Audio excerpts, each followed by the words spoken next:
Hello, xin chào các bạn, chúng ta lại tới với bản tin Hinews của ngày hôm nay và sẽ có được những thông tin công nghệ nào hot thì ngay bây giờ hãy cùng Mây đến với điểm tin đầu tiên ngay sau đây nhé.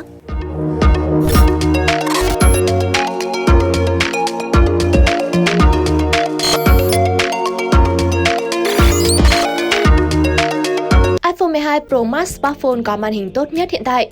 Cực phẩm OPPO X 2021 với thiết kế rất độc đã xuất hiện. Đã có thời gian ra mắt loạt smartphone chờ đợi nhất của Nokia. Bkav xuất khẩu lô camera ứng dụng AI đầu tiên sang Mỹ. DisplayMate, một trong những tổ chức chuyên đánh giá chất lượng hiển thị của màn hình, đã đăng tải một bài đánh giá màn hình của iPhone 12 Pro Max. Theo đó, thì iPhone 12 Pro Max là điện thoại có màn hình tốt nhất, đạt điểm tuyệt đối A+.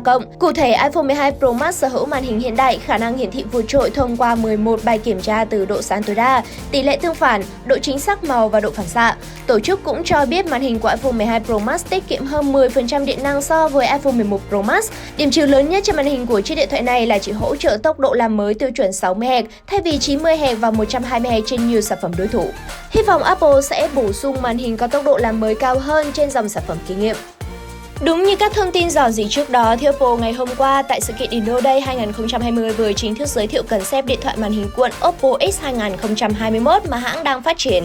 Theo đó, yếu tố đáng kinh ngạc nhất của chiếc smartphone này là nó không có kích thước hiển thị cố định và màn hình có thể điều chỉnh từ 6.7 inch đến 7.4 inch.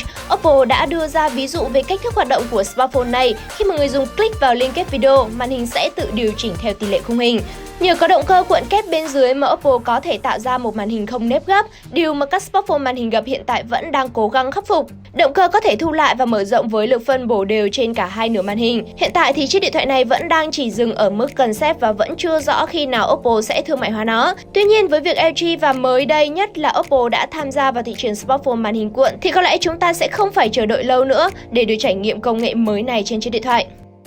Sức hút của Nokia trong cuối năm 2020 được dự đoán sẽ mạnh mẽ trở lại vì loạt smartphone mới của hãng với nhiều điểm hấp dẫn đã rò rỉ ngay trên làng. Đầu tiên là Nokia 7.3 được dự kiến sẽ ra mắt trong tháng 9, sau đó nó đã bị trì hoãn sang tháng 11 trước khi báo cáo mới nhất từ Nokia Power User cho thấy có khả năng máy sẽ tiếp tục bị trì hoãn và chỉ được giới thiệu vào cuối năm 2020.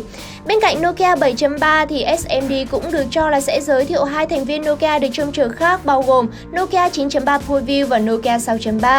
Hai thiết bị từng được đồn đại là sẽ ra mắt trong tháng này. Nguồn tin trích lời từ một nguồn thân thuộc trong SMD cho biết một sự kiện ra mắt lớn đã bị công ty trì hoãn lại một lần nữa. Cho đến nay thì rất nhiều người kỳ vọng điện thoại Nokia 9.3 ProView sẽ là một sản phẩm hàng đầu từ công ty khi mà đi kèm với con chip Snapdragon cao cấp nhất của Qualcomm, kết hợp với tấm nền OLED 120Hz và camera chính 108 pixel với ống kính Race. Ngày 17 tháng 11 thì tập đoàn công nghệ Bkav đã xuất khẩu lô hàng camera an ninh ứng dụng trí tuệ nhân tạo AI View đầu tiên sang Mỹ. So với những dòng camera thông thường thì camera AI giúp tiết kiệm chi phí đầu tư server, tuyên truyền cho khách hàng. Ông Tom Miller, phó chủ tịch phụ trách kinh doanh tại thị trường Mỹ của Bkav cho biết, trong trụ sở chính của hãng Qualcomm, AI View sẽ hiện diện tại một dự án quan trọng trong chiến lược triển khai thành phố thông minh của tập đoàn này. Bkav đã có được đơn hàng đầu tiên sau hơn 3 tháng đặt chân vào Mỹ. Sau khi mà vào Mỹ thì camera của Bkav sẽ được triển khai lắp đặt tại trụ sở chính của tập đoàn Qualcomm. Lô hàng AI View tiếp theo dự kiến được triển khai tại một công viên lớn của Mỹ vào cuối năm nay. Và vừa rồi là những thông tin công nghệ mà ngày hôm nay Mây muốn mang tới cho bạn. Đừng quên like, share cũng như là subscribe cho kênh Thế giới di động nhé. Còn bây giờ thì Mây xin chào và hẹn gặp lại các bạn trong những bản tin Hinews của ngày sau. Bye!